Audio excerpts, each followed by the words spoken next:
Hello everyone, welcome back. If you're new here, my name is Douglas Johnson. I am a certified yoga teacher, an ordained minister, and kirtan artist.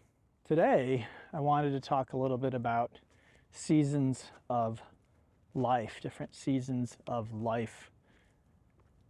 Before I do that, I do want to thank all of my patrons on Patreon that make these talks possible. If you'd like to join that community, please check out the links below. Okay, seasons of life. What do I mean? What am I talking about? Well, this is just something that I'm observing in my own life. As many of you know, the last year has been a real struggle for me personally, emotionally, psychologically. Something very unusual for me. I've gone through, when I was younger, I struggled with similar things in the past. And then after I woke up, that struggle actually, in a sense, got worse. And then finally I reached a period where that sort of lifted for a very long time, and I lived with a lot of peace and joy, a lot of bliss. And then just very recently I had, I don't know if it was experiences or what, but that left and I entered into a dark night of the soul. And so I've been sharing about that, but this talk will relate with that. So what I've noticed recently is, even in the face of this struggle, this personal struggle that I've been going through, there are aspects of my life that are, in a sense, better than they've ever been. There are also aspects that are not going so well.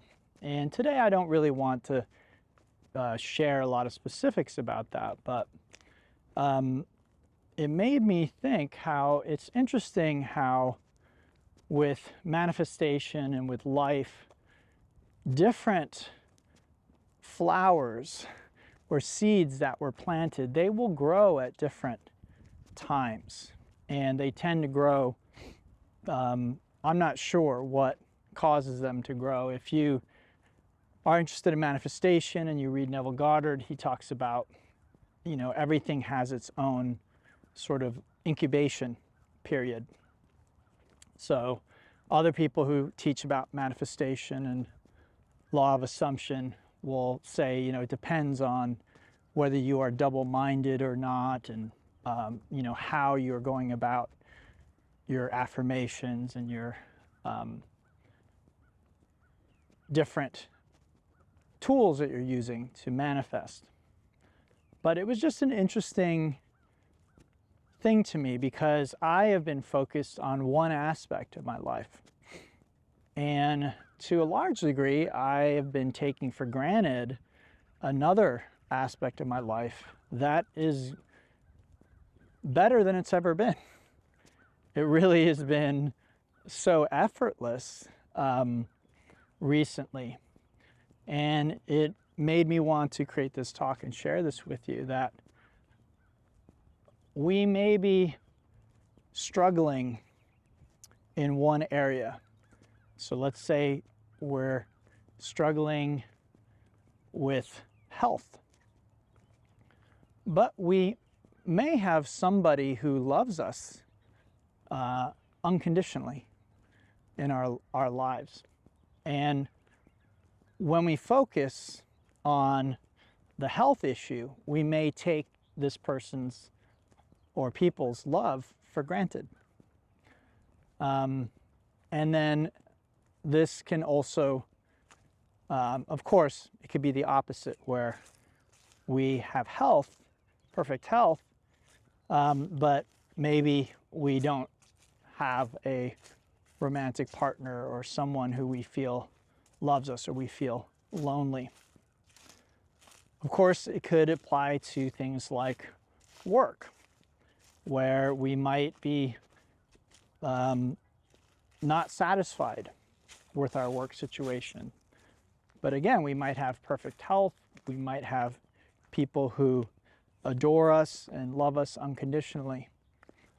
So the point is that I just noticed in my own mind, my own experience, that I was focusing on one aspect of my life. And because that one aspect seemed so lacking, it made me feel like my life was lacking. But if I took a step back and I look at things that I've been trying to manifest for perhaps a very long time, there were aspects or things happening that I had only dreamt about for a very, very long time, and I had to work very, very hard to manifest these things. And now they were manifesting quite effortlessly and easily, and I wasn't enjoying them because I was focused on something else. And there have been times in my life where the situation was reversed, where I was focused on the other thing, and that wasn't working out.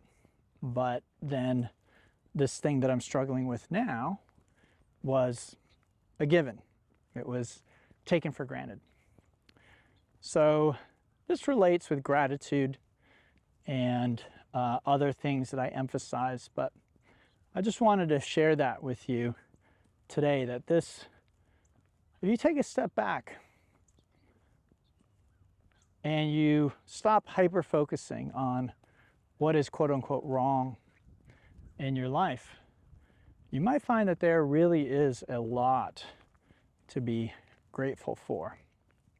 And generally speaking, what we're learning more and more,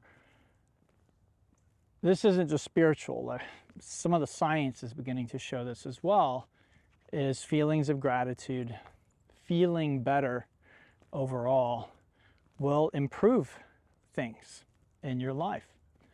So it isn't just some kind of airy-fairy spiritual exercise to work on gratitude or seeing the good in your situation.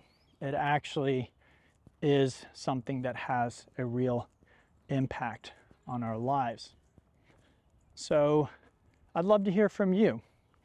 Is if you take a step back now from your challenges, your troubles, because life tends to always have those. I think we as human beings, even if there weren't a challenge, our mind would create one. Because I think for us as human beings, it's like a dish that it's more interesting with different flavors in it. And I think that life is more interesting with challenge, with struggle. I think that we as humans will seek that. Again, if I have everything given to me and I live on easy street, I may actually find ways of creating challenge, either real or imagined, but I will create that challenge that's necessary for me to really enjoy life. So I'd love to hear from you. Is there something you're maybe struggling with? But if you take a step back, you can look at your current situation and see that maybe there are things you were struggling with in the past that now you're taking for granted. That there is no sense of gratitude that these things are present in your life. And so what I'd like to share with you, what I'm trying to do, is be more cognizant of that and more aware of that, and consciously feel the gratitude for those things that I have manifested in my current experience, even though there may be things that I have not currently manifested that I'm working on.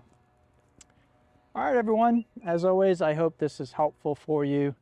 And until next time, namaste, and have a beautiful, beautiful